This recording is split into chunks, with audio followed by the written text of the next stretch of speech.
Aliás, o presidente dos Estados Unidos autorizou a Força Aérea Norte-Americana a derrubar caças venezuelanos caso representem uma ameaça aos Estados Unidos.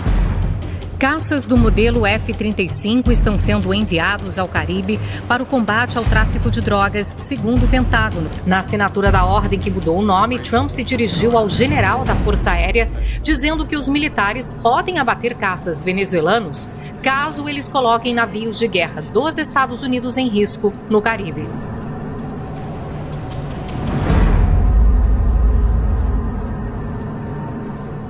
Setembro de 2025.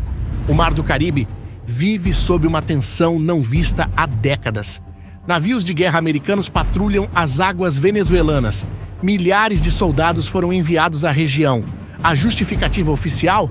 Combate ao narcotráfico. Mas todos sabem que a verdadeira pressão é sobre ele. Nicolás Maduro. Em Caracas, a capital venezuelana, o clima é de apreensão. O regime venezuelano sabe que os americanos não estão blefando. E então, em meio a essa crise, a Venezuela toma uma decisão que poucos esperavam. Na manhã de 4 de setembro, 2 caças F-16 decolam de uma base militar venezuelana. Seu destino? O USS Jason Dunham, um destroyer americano equipado com mísseis guiados e sistemas de defesa de última geração. Seria isso uma provocação direta? O sobrevoo durou apenas alguns minutos.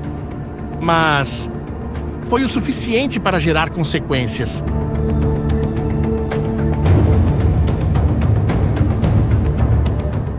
Consequências essas que atravessaram os oceanos e chegaram diretamente ao Salão Oval da Casa Branca. Quando Donald Trump soube do que havia acontecido no Caribe, ele tomou uma decisão perigosa e Maduro, bem, ele provavelmente não esperava por isso. Mas para entender por que a Venezuela se arriscou tanto, precisamos voltar 2 dias no tempo. Precisamos entender o que tinha acontecido antes. Algo que mudou completamente as regras do jogo. O dia era terça-feira, 2 de setembro. Uma lancha rápida cortava as águas do Caribe. A bordo, 11 pessoas com destino certo, os Estados Unidos. Eles estavam carregando drogas, segundo os americanos. Mas essa viagem nunca chegaria ao fim, porque as forças militares dos Estados Unidos estavam esperando. E quando eles atacaram, não foi para assustar.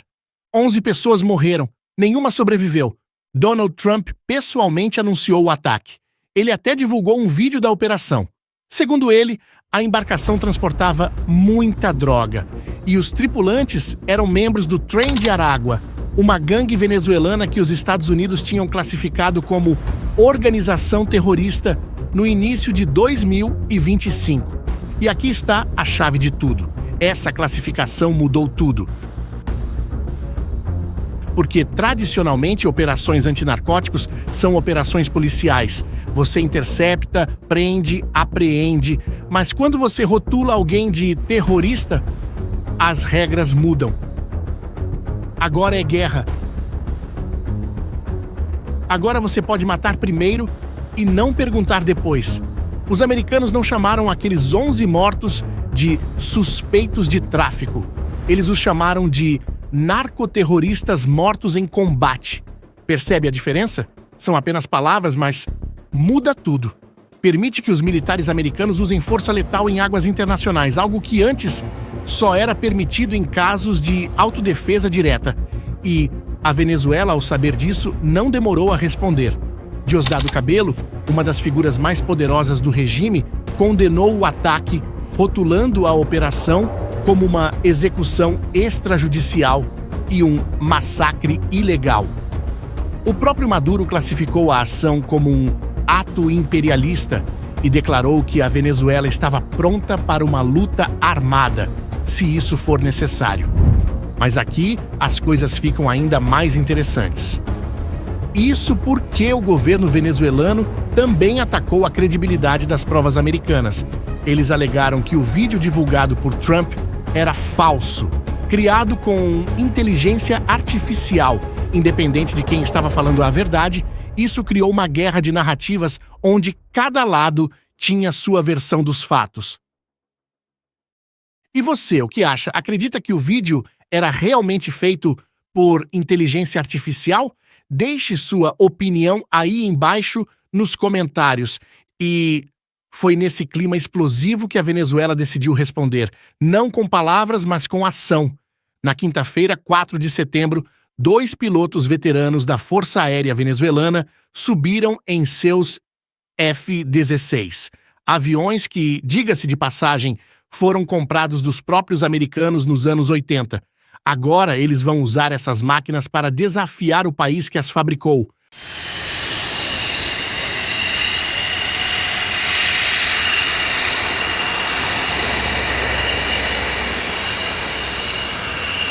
Do outro lado, o USS Jason Dunham, que, diga-se de passagem, não é qualquer navio, é um destroyer classe Arleigh Burke, equipado com o sistema Aegis.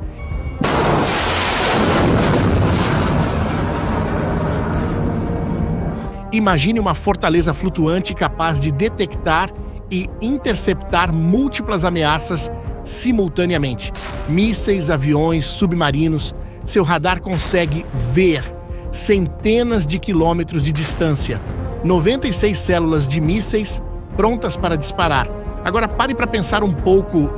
Contra esse navio estão 2 F-16 dos anos 80. Radares que alcançam algumas dezenas de quilômetros, sistemas de armas que estão gerações atrás dos padrões modernos. Quando você percebe a disparidade, é normal se perguntar: mas por que diabos a Venezuela faria isso?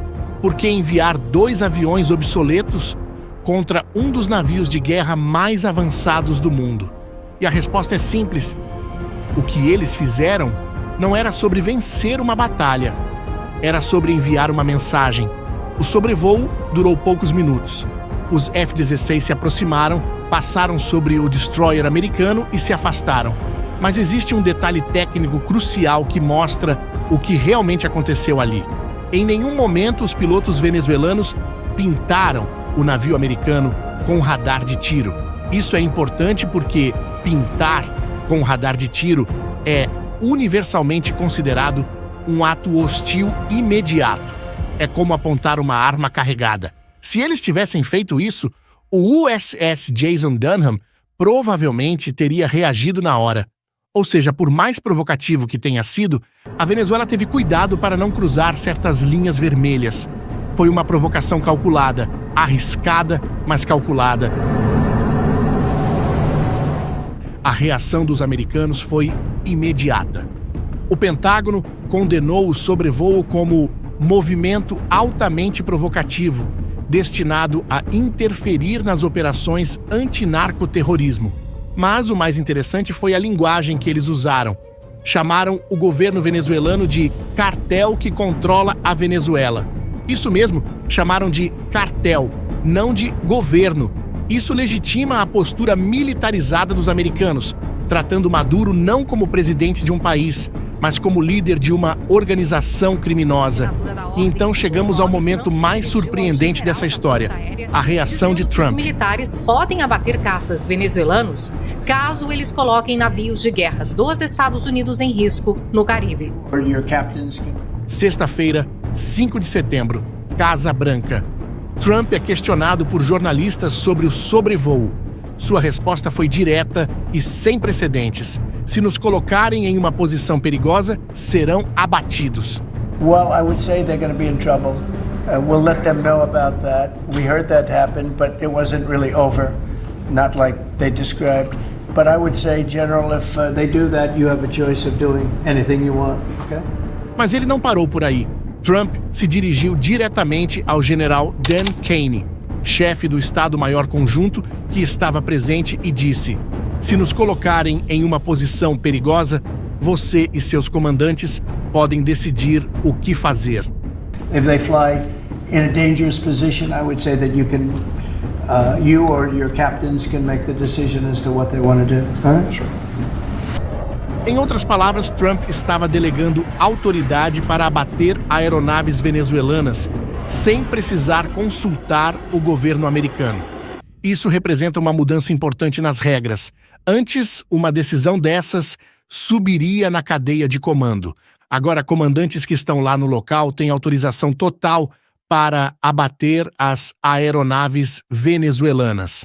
Essa declaração de Trump serviu a múltiplos objetivos. Primeiro, serviu para intimidar, avisando Maduro que o limite para provocações havia acabado. Segundo, reforçou sua imagem de líder decisivo para o público americano. E terceiro, colocou toda a responsabilidade de evitar escalada sobre os ombros de Maduro. E sabe qual foi a reação de Maduro? Bem, ele ficou em silêncio. O governo também não emitiu qualquer comunicado oficial explicando o ocorrido nem assumido autoria.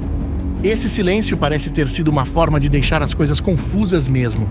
Afinal, essa postura acaba ajudando a Venezuela a não dar mais motivos para os Estados Unidos retaliarem.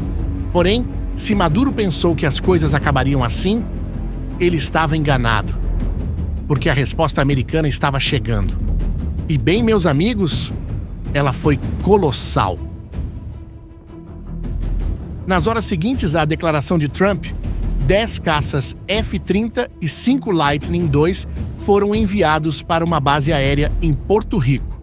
Você ouviu direito, 10 F-35, os caças mais avançados do mundo, furtivos, invisíveis ao radar, contra os F-16 venezuelanos, que, vamos ser sinceros, não têm a mínima chance. A mensagem era cristalina, é como se ele dissesse: vocês nos provocaram com jatos velhos, aqui está a nossa resposta. Esta foi uma demonstração esmagadora do domínio tecnológico americano. Afinal, os F-35 podem detectar, rastrear e eliminar os F-16 venezuelanos antes mesmo que os pilotos venezuelanos soubessem que estavam sob ataque. É como levar uma faca para uma luta com metralhadoras.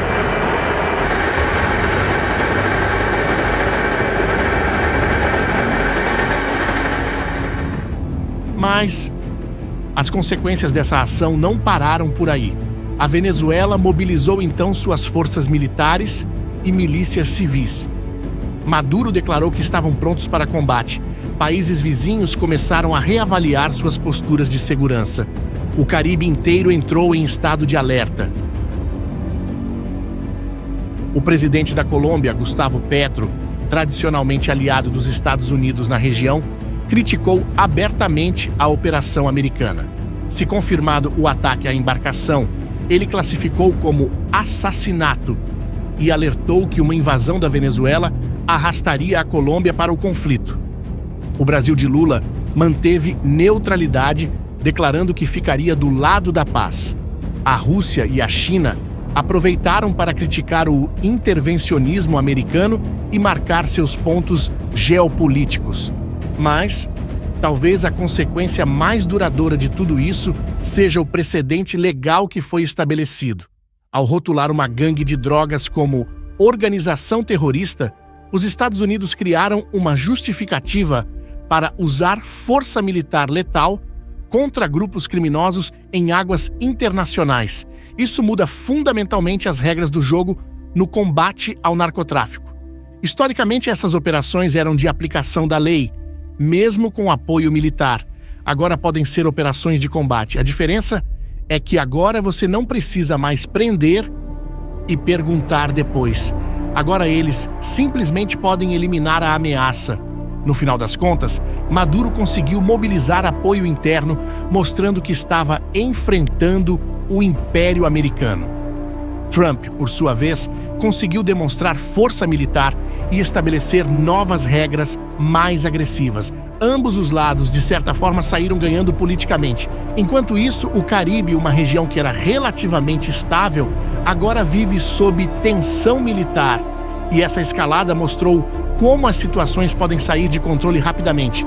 E você, o que acha? Acredita que a Venezuela agiu certo ou foi irresponsável ao fazer esse sobrevoo deixe sua opinião nos comentários.